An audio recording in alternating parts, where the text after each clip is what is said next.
আমার ছবি দেখে তারপরে অনেকে মনে করে আমি মেয়েরাই তো এই কাজ করে। তো আমাদের বাংলাদেশে আসলে এটার চাহিদা দিন দিন বাড়তেছে। যারা নতুন প্রজন্ম আছে আমি বলবো তাদেরকে এই কাজগুলো ভালো মতন শিক্ষার জন্য, শিখলে ভালো কিছু করতে পারবে। যে কোনো সবজি হোক না, আমি ওইটার উপরে আমার প্রতিভা আমি এটা দেখাইতে পারবো। আমি আসলে এটা পেশা হিসাবে বলতে আমার এটা শখ থেকে করা। আমি গভর্নমেন্ট সার্ভিস হোল্ডার, তো আমি চাকরির পাশাপাশি দেখা যায় যে এটা করে আমার অনেক ভালো একটা ইনকাম হচ্ছে।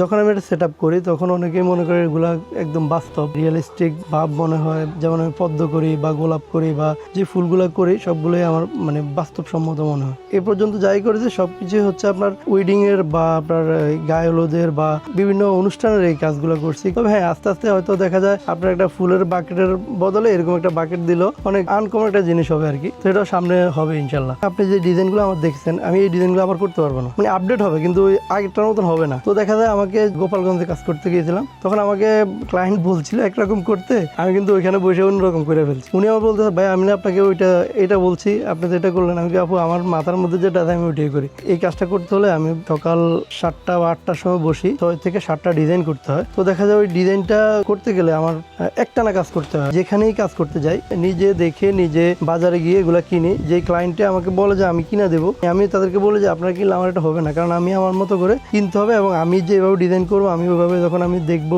সবজিটা দেখবো, যেমন লাউ দেখবো, কুমড়া দেখবো বা গাজর দেখবো, আমি দেখলে বুঝতে পারবো এটা যে আমি কি ডিজাইন করতে পারবো, তখন আমি ওইভাবে আমারটা আমি কিনি। অনেক সময় তো সবজিওয়ালারা বলে ভাই এগুলো কেন কিনেন বা কি জন্য কিনেন। পরে যখন তাদেরকে আমার মোবাইল থেকে ডিজাইন বাইর করে দেখায় যে এটা কি দেখো, এটা চিনো কিনা, পরে ভাই বলে যে এটা কি আমি এটা কুমড়া, তোদের কাছ থেকে কুমড়া কিনে নেই, এটা ওই কুমড়া আর কি। আমার যখন পেজের মধ্যে আমার ভিডিওগুলো দেখে মনে করেন আমি একজন মেয়েরা শুধুই কাজ করে, তখন অনেক হাসি পায়। আমার এখানে কিছু টুলস আছে বা নাইফ আছে যেগুলো আমার সরাসরি চায়না থেকে ইম্পোর্ট করে আনা। আলহামদুলিল্লাহ আমি নিজেও ব্যবহার করে, আমি বাংলাদেশের অনেক শেপ আছে বা যারা কার্ভিং করে তাদেরকে আমি এটা প্রোভাইড করে থাকি। বাইরে থেকে অনেক অর্ডার আসে, আমি আসলে চাকরি করার কারণে আমার আসলে বাইরে যাওয়া হয় না, যার কারণে দেখা যায় আমার টাইমিং যদি না মিলে আমি অর্ডার ক্যান্সেল করে দিই। বাংলাদেশের মধ্যে যদি এই ধরনের কোনো ইনস্টিটিউট হইতো যে চাহিদা সম্পূর্ণ একটা কাজ, আপনি বিদেশে যখন যারা শেপ আছে তারা বুঝে এটার কতটা চাহিদা, নতুন প্রজন্ম যারা আছে তারা কিন্তু পেশাটা নিয়ে তারা বাইরে যেতে পারে, তাহলে তারা ভালো কিছু করতে পারে, কারণ এটার চাহিদা বাইরে অনেক বেশি। আমাকে দুবাই থেকে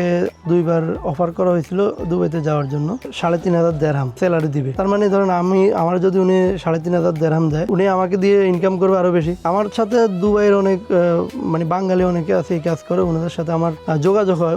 ওনারা বলে ভাই আপনি যে কাজ করেন এটা তো আমরা করতে পারি না। গ্রামের মানুষ বুঝে না, কিন্তু আমার যারা ফ্রেন্ড ছিল আমার ক্লাসমেট বা আমার সেম ইয়ারের যারা ছিল, আমি বলতে পারবো আমাদের অধিকাংশ ফ্রেন্ডের বিয়েতে আমি এগুলো করছি। আসলে অনেকেই বিশ্বাস করতে পারে না আমি এগুলো করি, মনে হয় যে কোনো মেশিন দিয়ে করতেছে বা কোনো মহিলা করতেছে।